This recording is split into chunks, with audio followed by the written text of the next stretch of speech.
Right then, guys, I received a few things today. Well, a few items I ordered off eBay and they will arrive today. So now I've got the Cork dust, which I've actually been. It was all about I was going to do these in winter, because in winter you want your bait sat out there for a long time. If if you get a subtle shore or a fish, you want to put a bait out there, you want to leave it there, because pretty much all it's doing is it's coming up clear its gill plates, are just leeches and stuff that's been on it while it's been laid up on bottom, and then normally they just up straight back down again, and it's normally just a little bit off where they show in winter. So it's that's one of the things. But I've ordered the coat dust because when you see something like that in winter, you've got act on it, and you want a bait putting out there, you can't mess about or bringing it back and taking it forth and all. You'll spook the fish away from that area, and you've got to act on something and just be reliant that it's all right. So what I pretty much go with is I go with a little a really small PVA bag, or most of the time it's an actual an old PVA stick, which have gone out of fashion now, but I love them.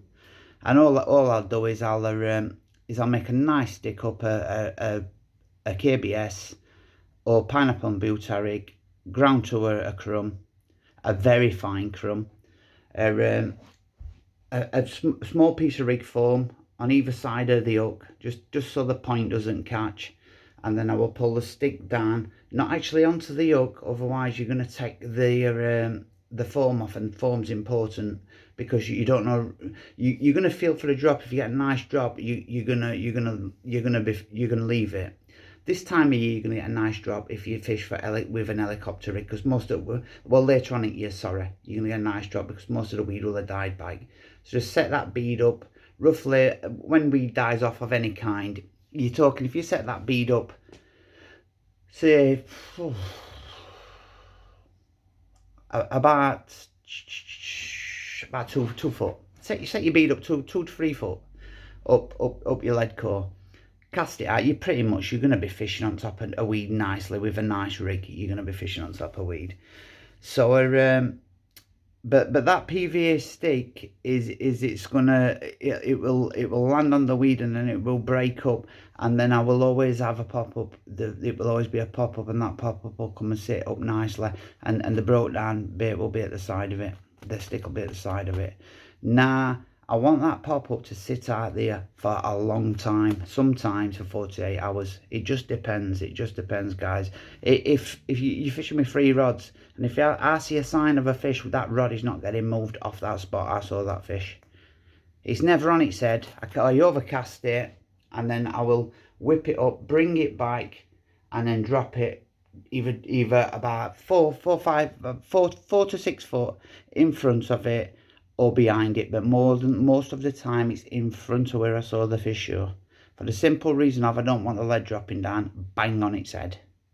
And because of the attraction in the KBS, once you put that that stick into the glug, bring it out, and then chuck that out, the attraction of it is unbelievable. There's no need to move it. If there's a fish in that area, it will smell that, and it will come to it, and you'll nail it. But we want the pop-up, so they're going to sit nice for the duration of what you want them out there. They do staying out there for 3 days. You want them out there, so they're going to sit up. And how I do that, I do it in 2 ways. I've got full confidence in Polaris pop-up mix. It's never let me down. I've had baits in water for 48 hours. Brought them in, there's been no weed on it, and then I've tested them in edge, and they have been sat absolutely perfect. I just weren't on fish, simple as. And if you do sink, you're using a 2 bigger hook with a 2 smaller bait. It's simple mathematics, that. It's just simple mathematics. Like I said in the last post that I did earlier on, I had someone, I had 2 people said to me that the pop-ups sunk after an hour or so. Absolute bollocks. No fucking chance on this earth. He cut the baits down too small. I mean, Dean Riley tested them pop-ups, treating, and he said that the pop-ups were sinking after it was an okay time. To be fair, it was an okay time. You pretty much gonna be bringing rod back in that time anyway and putting it back out. But believe me when I say that bait was probably just too small for that hook. Simple as. It's if it a stick, you test my pop-ups against sticky bait pop-ups, and I'm telling you now, honest to God, they piss on them. Piss on them. I've done it. I've tested them. I've done it. It's like I've also fished my heart in pond as well. Sticky baits are in the pond, mine out in pond, brought them back, both back in into the margin. Mine sits perfectly up. Sticky baits one slightly over. Sticky baits pop-ups are not good. I don't think they're good at all. Mainline ones are pretty good. Mainline ones are pretty good. So, but mine are pretty much mainline pop-ups. You know what I mean? It's mainline flavour, mainline Polaris mix. It's a well, when I say mainline flavour, it's not mainline flavour anymore. It's my own flavour now that I get off a company. It's my own pineapple flavour that I get off a company, and I've also got some sweet aid on its way as well, which will be my own sweet aid, which I'm going to start flavours as well. So I will be doing the full coat ball pop-ups, but I will also be doing a mix of Polaris and Cork, for the simple reason of sometimes I think that they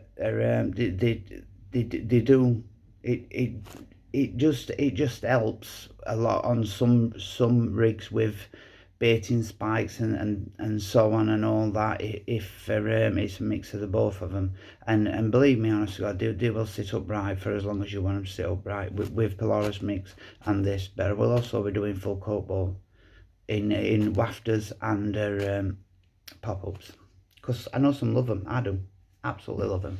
So it'll be back to tying baits on rather than a baiting spike. Because I don't baiting should get away with baiting spikes on sometimes, but if you hit a bit of cork, it can kind of crack it, and you not see that crack. And I don't want it's back to tying baits on for me once I start doing that. But you will get away with the Polaris and the Cork dust mix. You will get away definitely with baiting spikes. You will go with Cork if it's a decent baiting spike, but you will not if it's one of these thick plastic ones. If you hit a bit of Cork, it may cause you problems. So be aware of that. And I'm telling you that because I don't want you to say no. The pop-ups were splitting when I was putting baiting spiking. If it's one of those thick plastic baiting spikes, if it's a bit of Cork, it may split the pop-up. So be aware of that. If it's one of the small metal ones, it will go straight through that Cork, and you will not have any problems whatsoever. Right, and that's enough about the Cork dust. You're not stupid, all of you. You're good anglers, so there's no use talking to you about Cork dust pop-ups are and all that. But that's just a few things for the few that are watching my stuff. There's about 5 or 6 that most of these are aimed at what I'm doing. That's all I'm aiming at, them 5 or 6. They're sending me questions. They're new to carp fishing and they're really enjoying them. So it's those people I'm sending these for. And it's little tips like those baiting spikes, the thicker plastic ones. If it is cold, it may split the pop up, all that stuff. It's aimed at them. Not the anglers that. When I say not the good anglers, I don't mean that at all. These kids are new to fishing, and after a while, I've been shown the right rigs. You don't know. They could end up being the next Terrier, and as far as I'm concerned, every single angler I know can always learn something. Everybody can always learn something. Always. It's and then the next thing now what I want to talk to you about is a new. These are going to be available soon. Now what they are is that's just a sneak peek. Now what they are is, you've all heard of surely you've heard of the cured baits. If you haven't, then I'll give you a short explanation of it. It's a carp crave salt. Not now, it's bad for them now. Just before spawning, about 3 to 4 weeks before spawning, they crave salts, rock salts. Not table salt, rock salt. The really salty stuff. So a lot of us for years have been using it in his baits, and he absolutely smashes it to pieces. Ask Richard G. He didn't know, he knew about it, but he'd not done it until I was started fishing with him on Mozzie River Valley, and I turned up once with some Everly rock salted baits, and I absolutely smashed it. I think I had something like 20 odd bream, and I think I had nine carp in 48 hours. Absolutely tore the place apart with, honestly, I swear to God. And I'm not talking small bream as well. I'm talking, probably the smallest was around about 8 pound. And the biggest probably getting on to about 14, 15 pounds. They were big bream, big bream. And I was absolutely knackered. There's a photo on my page. It'll be way back down feeds. But there's a photo on my page after that session, and I was absolutely, it was like, it was just, no different to Drayton. No different to Drayton whatsoever. I was absolutely exhausted. I'm constantly baiting, and I put particles out, and I fished heavily with cured boilies. Well, not with cured boilies. The boilies had rock salt in them, but they didn't have a hell of a lot of rock salt in them, but they had rock salt in them. And I fished with particles and the baits with rock salt in over the top. Now, I'm convinced that the bream was clearing that bait out, and the carp was just there for one thing alone, and that was the hookbait. It was a cured rock salt hookbait, and to the point that it was blistered. The base was blistered. It was that salty. Now, the bait itself I was feeding had salt in it, but not a lot, not enough to do any harm to the fish. We're talking here absolutely years, probably 5, 6, 7 years ago now, and it absolutely, it was heavily salted, and I'm convinced that the first bait that got took was the hook bait. They just loved it. And I'm not talking about they were hooked here. They was, I'm telling you now, mate, it was down. You had to get either forceps in or push your finger way back and get hook out. They wanted it badly. So they crave salt at that time of year, and people forget a carp is made up of saline. Is made up of salt. So they crave salt. It's something that they struggle to find in natural water. But there is salt in certain things that live within the natural ecosystem of water, of fresh running water. There is stuff in there that contains salt, natural salts. So it were interesting, but I smashed it on it. Now the cured baits, what I'm going to be doing is it's a new thing, but take my word for it, guys, it's one to watch out for, and they are gonna absolutely smash it. I'm telling you now, honestly, I'm gonna give these ones what I've got here. I'm gonna give them a short cure of about 3-4 weeks, and then I'm gonna use them round about January time. And I'm telling you now, it ain't salt I'm using, but you see what happens. I'm telling you, it's big down south at the minute with a very small amount of anglers, good anglers, big names, but they are not letting this secret out what they're doing, and I've been sworn to secrecy about it. But I can guarantee you now, honestly, it is gonna absolutely smash it, and I know it is just from how it is.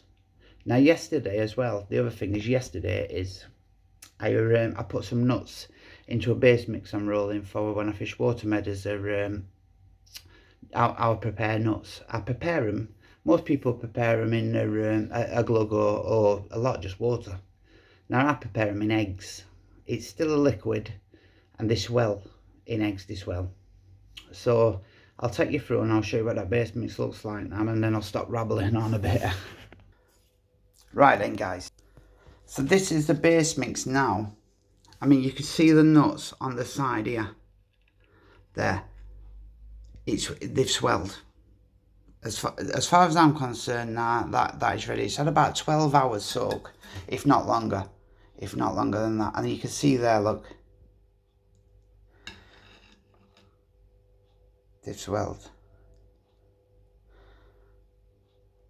They've swelled, all swelled up perfectly. There's birdseed in there as well. So it's all swelled lovely. Really nice. So it's got an eye nut. Not an eye. Well, it's not eye. It's you saw how much I put in yesterday. I didn't put a lot in. Didn't overdo it. It's not. I didn't overdo it for the amount of bait that's in this. It's a low amount really, but we all know how many calories are in the nuts. Buy a 25-gram bag of peanuts, KP, and have a look to see how many calories are in them. It's unbelievable how many calories are in 25 grams of peanuts. So what we've got now is we've got the pretty much old school Tutti Frutti. Now, I've done them in yellow out of error, because I put yellow in them and then I realised I wanted them dark after. It's the old name of the bait that I'm naming them is called the dark side. I've done them in yellow. It's because, but then I thought about it and I thought yellow's the way to go, because I'm fishing soup with sweet corn in. So it worked last time, so I can't see it not working this time. It smells absolutely amazing, guys. If you used to fish with Tutti Frutti, then I ain't joking when I say it, honestly. If you ain't fished with it for a good few years, then do you know when you smell it after years of not using it, or say you haven't used it for 7 or 8 months, something like that, then you smell Tutti Frutti. Oh, it brings memories back with me. It's like it brings memories back with me. I get memories back of fish I've caught and stuff. Honestly, I swear to God, it's really, I love Tutti Frutti. It's always been a good bait for me. Tutti Frutti, and it's a bait I don't do enough of, to be honest with you. And it's definitely gone out of fashion. People don't use Tutti Frutti much now at all. I don't know any anglers that are using Tutti Frutti at the minute. And it's deadly, absolutely deadly. So I'm going to go down here with Tutti Frutti, and I'm also going down with pineapple butyric acid and amino. The same what went down last time. But this time I'm going to add a little bit of liver powder to it. Just because I can really, and I like it, you know what I mean? It's a little tweak I did last time, and it worked, so I'm going to do it this time as well.